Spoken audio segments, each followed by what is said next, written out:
Народ, всем привет, снова коротенькое видео. Сейчас мы с вами протестируем две станции, два соперника, Кваншенк и Тетрадио TD-H3, как они работают, как они звучат. Прием будет вестись на станцию Baofeng DM1702, это аналоговая цифровая станция, частота 145 по нулям.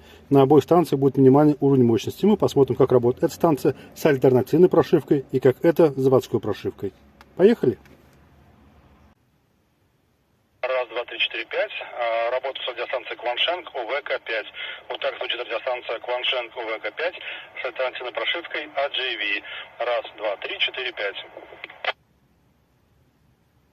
Раз, два, три, четыре, пять. Вот так звучит радиостанция Тетрадио TD-H3.